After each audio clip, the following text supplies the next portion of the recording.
The following is a special presentation of Tony Kurre Radio. From hot dogs to cool kitties, this is Darkside of the Poch. Darkside of the Poch, Dr. Rab Stewart on the left-hand side of the screen here on our YouTube channel, and wherever you find in your favorite podcast, I guess he'd be on the left side of your speakers, I guess if you want to look at it that way. He's in stereo.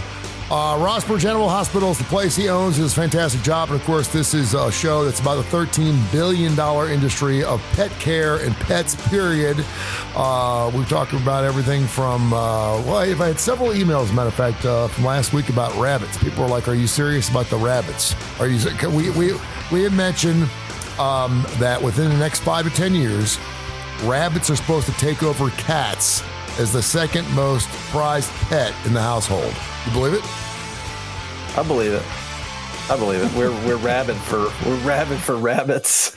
You know what is the strangest? Because I mean, listen, you take care of cats and dogs primarily, but you have taken care of horses and giraffes. What is the what would you say is the strangest pet forum we've had since you've been in business? I mean, I saw someone. You ever watch Stupid Pet Tricks?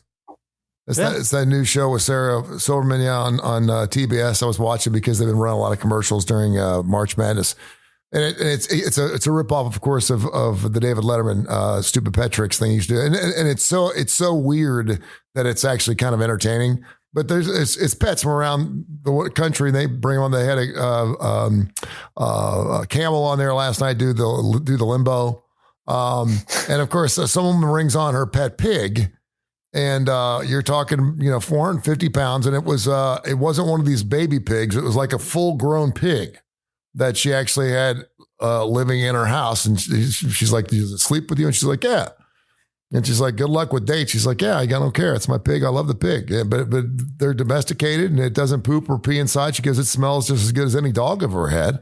But can you think of any other animals? Because we're always trying to find some type of weird. Ferrets were big for a while. My brother had a ferret. I think that in the 70s, the ferret craze was kind of big. I know some people have gotten some skunks. I know brown skunks or bearded dragons are big. They're kind of big. Snakes. So, I think ferrets and slinkies, I think they were popular at the same time because they look exactly the same and they act exactly the same. Mm-hmm. Try to hold one and it just rolls down the stairs. Mm-hmm. Yeah. I mean, I have a lot of people that have, these small kind of pocket pets, chinchillas. Chinchillas are big. Have you had a chinchilla? They got chinchillas down at Ed's Pet World. By the way, Ed's Pet World brings you Darkside the Poch every single week down there, 50 years in the business, exotic pets. This kind of stuff they got. They got hedgehogs. Hedgehogs are, my son had a pet hedgehog, remember, for about 6 or 7 years. I do. Chinchillas are big. Sugar gliders are a big thing. Chinchillas, they take dirt baths. They do. Yeah, you have to buy the special dust. Yeah, I think I'm always pulled between having a pet that's not rat-like. I don't want a pet that looks like a rat. I don't need a rat-looking thing. Because you want. I have an employee that has several rats. Yeah, I'm not saying pet rats are bad. No, I'm just saying if I'm gonna get a cool pet, I'm not gonna get a rat. I'm not gonna get something that I could, on any given night could crawl across my kitchen floor on its own. But I'm gonna get something kind of cool. But something I could actually hold and cuddle, yet won't go crazy. I think that's why I'm liking my guinea pigs, and I think hamsters are really cool because you can actually tame hamsters or guinea pigs to chill out. They're not all like squirrels. You know what I mean? They're not like this flying around. You can actually get one and it'll actually just lay on your chest and chill out. And I think people are they're always torn between having that thing where they want to get it out and they want to pet it and they want it to be part of the family, and then something that they can just put in a cage for 3 days and go on vacation, not have to worry about it dying. I don't want something that has to be exterminated. I don't want something that is also on a list to be exterminated, like rats or spiders. I know you have a snake, so I'm gonna tread lightly here. I don't want a snake. Yeah. Anything that I have to call Mr. Bugs in. I don't want. I I don't want a tarantula. Yeah. Crawling across my face, because what if I mistake it for a large wolf spider and I grab it and stomp on it? That'd be a big ass wolf spider, by the way. That'd be. Yeah. No, I'm with you. I mean, yeah. I mean, there are some pets that are just kind of cool to look at, and they're not really. I think that's where the line. That's why we have a zoo. That's why we have a zoo. Yeah, that's where the line is drawn. Like my snake, I got my snake for my kids, and I did it because I didn't want my kids to be afraid of snakes. And it's been really neat because I got neighbors who love it. And we do get it out like once a week. Once a week, we put it in the front yard and we just let it go and let's see where it goes. And it's pretty cool. It's amazing. Snakes will find holes. You will not see a hole anywhere in your yard. And a snake will find, next thing you know, half of it's gone. But I mean, your whole idea, like geckos, like bearded dragons. I don't really, I know kids were into the dragon thing for a while, the bearded thing, the bearded, and well, we had one on our ABC television show, and I did one with Seth from Ed's Pet World. But there's not a whole. It's not like you can pet it. You can't really enjoy it. It doesn't really do anything. It's not responsive as a pet. It doesn't show any emotions. It doesn't squeal if you step on its tail. I want something that's gonna, it's gonna to be a pet. It needs to give you some emotional support. You need to be able to have experiences with it. Yeah. So, you can have an experience with a dog. You can have an experience with a cat. You can go on an adventure with a dog and a cat. Take it outside, and a rabbit. Whatever. Like, a rabbit too. What kind of experience are you going to have? And I would love for some of our listeners to write in and tell me, prove me wrong, what kind of experience you can have with a reptile, unless you have one of these giant tortoises that you can walk around town. I've seen one of these things. On social media, I've seen somebody with one of these things in China, and it's like as big as the turtles that we have at the zoo. And he takes it out and walks it down the street. Okay. How long I think does that maybe. Oh, I don't know. Hey, it's faster than the hair. Was he start on Tuesday? Faster than these bunnies we're talking about. You know that story? Starts on Tuesday and says my podcast will be done Saturday.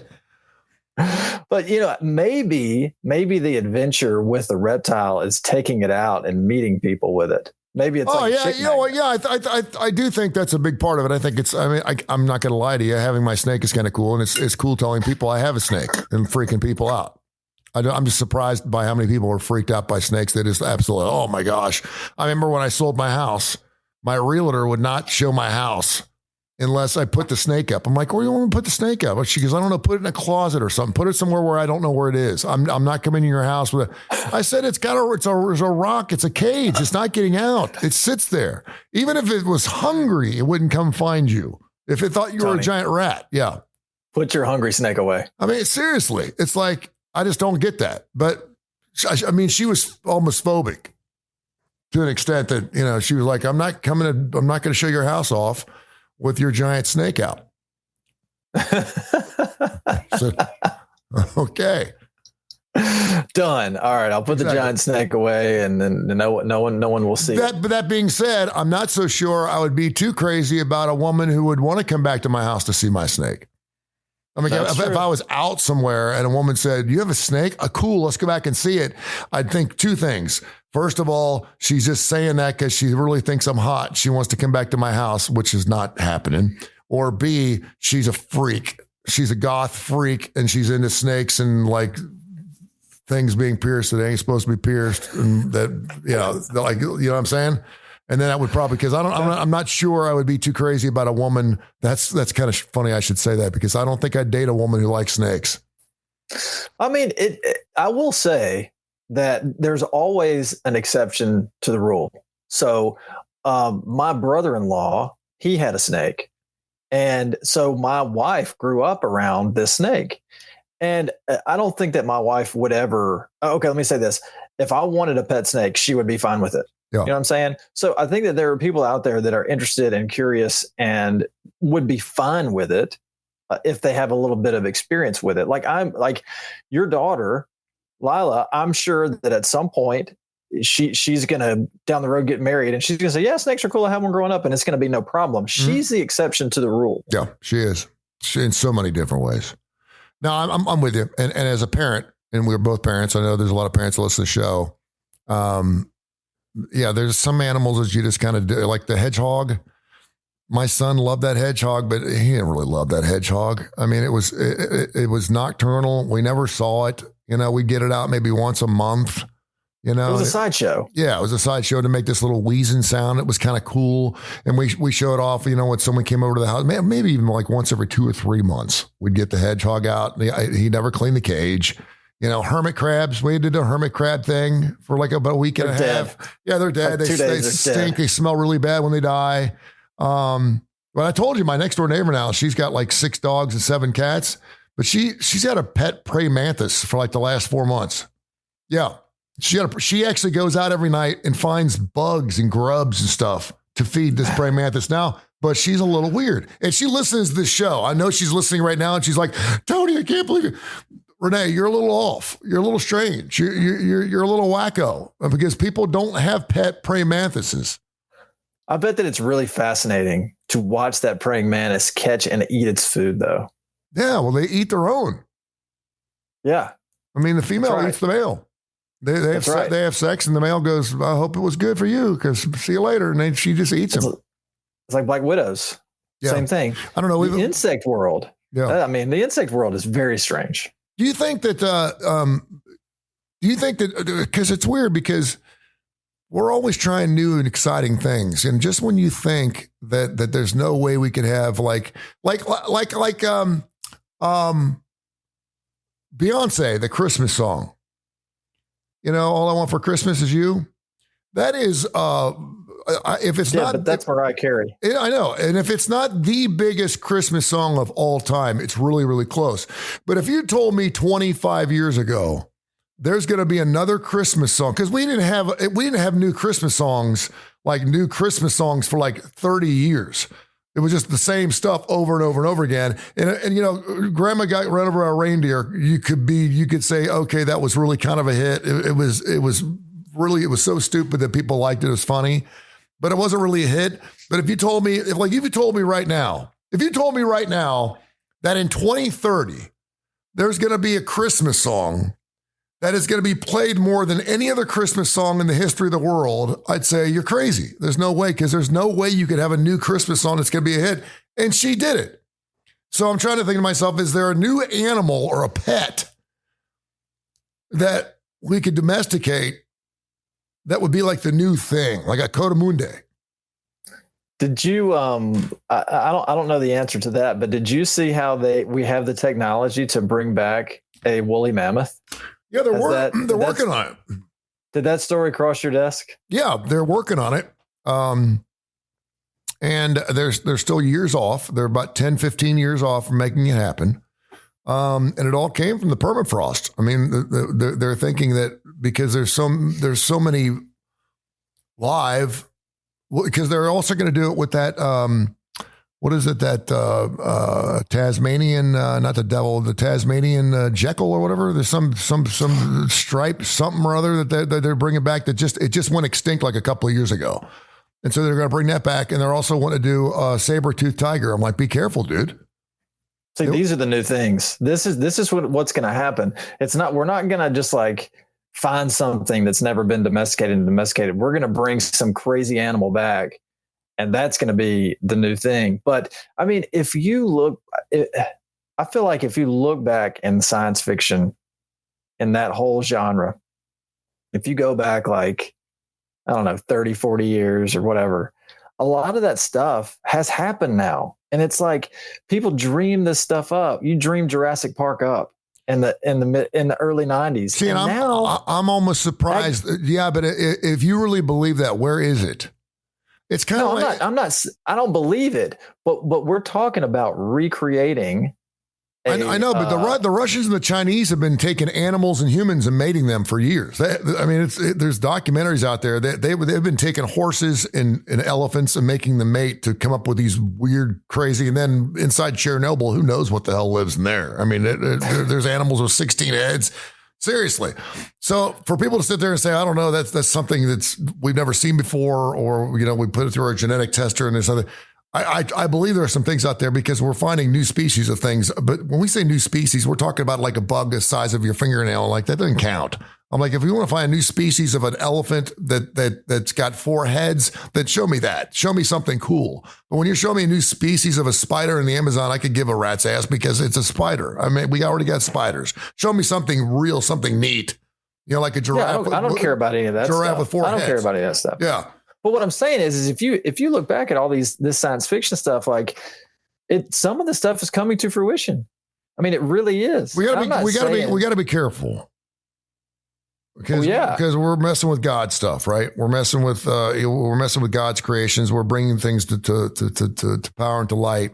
And the second thing is, I mean, I get Jurassic Park because I think, first of all, I think it'd be killer to see these things. I think it'd be fun to study them. I do think we could learn something from bringing dinosaurs back, and it's a moneymaker. It all comes down to the mighty dollar, right? It's kind of like if you could actually bring back King Kong. Would you bring King Kong back? I mean, the main purpose, 1,000% would be the money. It would kill. People would come from miles away to see this monkey, right? Well, people will go see those stupid movies still. So, well, yeah, of course they're going to come see them. But would it be, and the Godzilla King Kong movie, I don't see how they're making another movie. I just can't be any good because the last one just wasn't that good. But you have to wonder yourself, okay, let's take this mammoth, this woolly mammoth. Why are we bringing it back? Are we bringing it back because we can, which could be reason enough? Are we bringing it back because people will pay to see it and it's a moneymaker? Yeah, I don't know. I'm not going cross country to see a woolly mammoth. I'm not. I mean, how many miles would you travel one way in a car to go see a woolly mammoth? 1,000 miles? I might. You're a veterinarian. You probably go a little while. You drive across. No, I wouldn't. You drive cross country to see a woolly mammoth, wouldn't you? I would drive to the zoo. I would drive to the Birmingham Zoo. You wouldn't drive like 300 miles to see it? You wouldn't drive to Louisville, Kentucky to see a woolly mammoth? No, not a chance. Really? As an animal lover? Mammoth, we'll get one to a fish show and then I'll go. Oh, that would be pretty awesome. No, seriously, in an Alabama football game, could you imagine if a woolly mammoth came out? Like in 2030, that's about as far as I would drive. 2037, they got Eli Gold buried in the end zone. You know, and Alabama's won like 17 more championships. They bring a woolly mammoth out at the beginning of the Vanderbilt game. That'd be awesome. You know what that woolly mammoth is, though? It's a cover band. It's not the real woolly mammoth. No, it's the woolly mammoth that we recreated with some DNA. It's not the real journey. It's Wolfgang Van Halen, dude. It's just woolly mammoth. It's the name of his album. And I think that's one of the reasons they're like, this is cool and all. I don't know why we're spending millions and millions of dollars. I hope we're not getting research dollars to spend on making a woolly mammoth because I want to know why we're doing this. I understand spending $1 million to hire a group of people to listen to railroad tracks to find out how far away a train is by sticking your ear to it. I get that. But I don't understand why we bring back a woolly mammoth because we have to take care of it. Are we going to bring back something and just kill it off again? Because it's going to go extinct in a year or two if we don't take care of it. So we're going to have to give you, and we're bringing it into a world. Let's be honest, Rab. This world sucks. The climate around here, the environment. It'd be a lot better if we had some woolly mammoths, though. But no, we have to have 2. You got to bring back 2. Between goals. Seriously.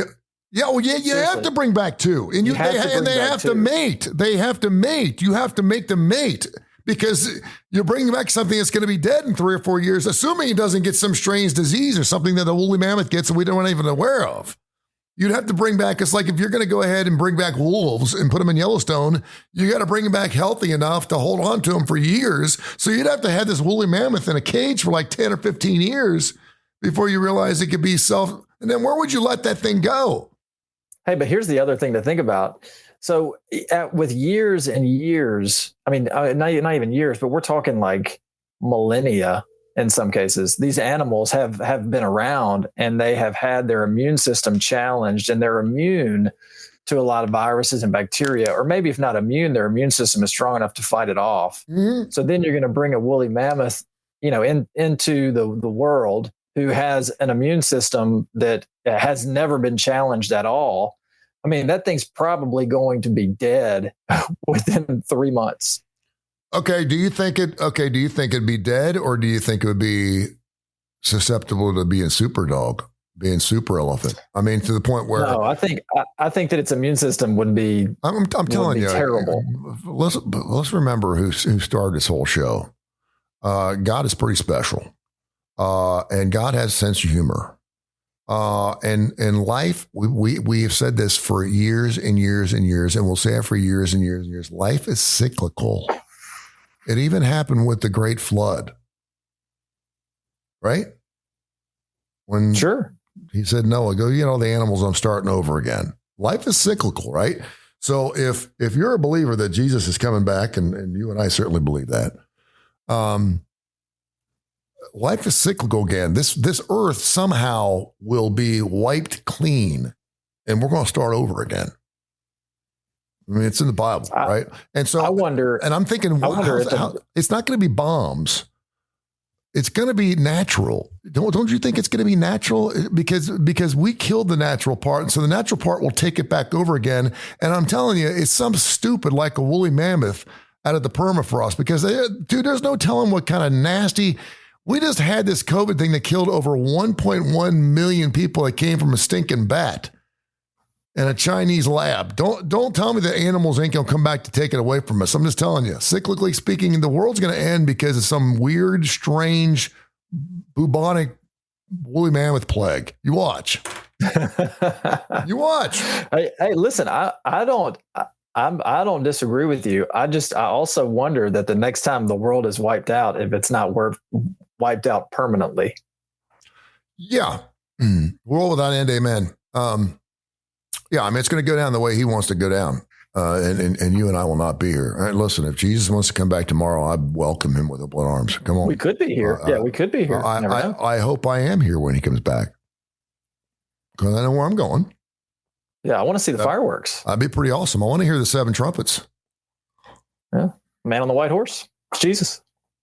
Pretty amazing, isn't it? It's going to be a pretty. Yeah. You want to talk about a fish show, man? And we're going to know it within a millisecond. We're going to know it's happening, and everybody in the world's going to get the message at the same time. That's pretty cool, man. It's going to be pretty awesome. That's going to be like I mean, obviously that's like nothing you've ever seen. It will be better than the ending of the Kiss concert. It'll be smoking for sure. Smoking flames, and Jesus will come out. It's going to be awesome, dude. Yeah, it's for people like us. People are like listening, going, "You're sick, dude. That sounds like horrible." No, we know where we're going. We're good. Dr. Rabb and I are like, exactly, bring it on. This is going to be a great show. We'll be up there with our big ladders going, encore, encore. Give us another one. We'll hear another one. All right. Tell people where to find you and what's going on in the animal world. As you know it, it's gotten a little chilly, and now it's going to warm back up again. We're going to be having some shows. People always asking us shows about warm. We got into snakes last week. We talked about the warm weather and how it's going to affect things. And certainly, I do want to ask you this. And I was looking through some of the emails. The emails weren't really good this week, but we always get flea emails this time of year. Shoot us straight. Do we have more fleas when it gets warmer? We don't hear about any fleas in the wintertime. We just don't. But you hear about fleas all the time in the spring and summertime. Are there more fleas when they come out? Do they come out of the ground? Where the hell are these things coming from? And are they, because I know a lot of people don't give their animals any flea powder or anything until it gets warm enough to where they feel like fleas. They don't think fleas exist in cold weather. True or not? In this area, we see fleas year round. Now there are probably certain times of year you see more fleas, probably going to see more fleas during the warmer months, but I'm not blowing smoke. We see pets with fleas in this building 12 months out of the year. Yeah. It just does not get cold enough for long enough to keep fleas and ticks from being active for a long period of time. So, they're outside. The way that they live though, is they live on wildlife. So if your dog this is a no brainer, but if your dog or your cat spends a lot of time outside, then you're more prone to having those fleas and ticks. So, if your dog or cat, go ahead. How big of a Vecto pill do I need for my woolly mammoth? My pet woolly mammoth. My pet woolly mammoth. How big of a Vecto pill will it be? Like a pill like the size of my head? I mean, and how big will that thing be for fleas for your woolly mammoth? We're gonna pet woolly mammoths in 2045. Well, I think the biggest question for your woolly mammoth is where's it going to sleep at night? Because you can't let your woolly mammoth sleep outside; it'll go extinct. I mean, you have to do that.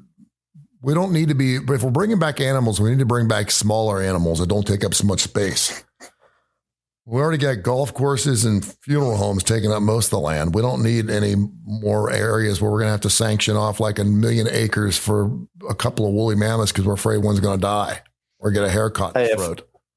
If Fred Flintstone can manage them, we can figure it out. Yeah, but those woolly mammoths weren't actual size. Like they weren't like those were like, like Dino was a dinosaur, but Dino was the size of a dog. He was a dog. Okay, so now we're talking. Okay, so let's fast forward 1,000 years from now. So just like dogs, we breed them down to the smallest possible size we can get them. Yeah. So we'll have a woolly mammoth in 10 years. So in another, not even 1,000, and like 100 years after that, we will have pocket woolly mammoths. That would be pretty cool. We were talking about miniature pigs. Now that would be kind of cool. If you had like a woolly mammoth the size of a hamster, now I would get that. Yeah, they don't call them woolly; they call them wussy mammoths. Well, and if you can do that and bring back the woolly mammoth, that would make you wonder. Then why can't we raise these things just for their tusks and do away with the whole tusk thing? People wouldn't have to kill all the elephants and the bull elephants as we have now if we just raise the animal just for the tusk. Well, someone needs to figure out something where you could just screw those things off. And just screw them back on. And that way you just don't have to worry about killing the animal itself with the tusk. And then because why can't we, let's make them regenerate. Cut them off. And what other things in the animal world regenerate? Lizard tails? Starfish regenerate. Lizard tails? Your liver regenerates. Does it really? Yeah. No, not this liver. This liver gave it up in 1984. He's like, I'm good. All right, give me your phone number and how people can find you, man. 208-0301. You can find us on Facebook, Rossbridge Animal Hospital, and you can email us, rossbridgeanimalhospital@gmail.com. Show's brought to you by Sasquatch Toys and Comics. Fantastic store. Opened up in October. Seth and his crew do a fantastic work. They have comic books and unopened toys and stuff in the 60s, 70s, 80s, 90s, you name it. If you found some stuff in the attic, they buy, sell, or trade. And, of course, also that wonderful store called Ed's Pet World down there in beautiful Homewood. Been open nearly 50 years.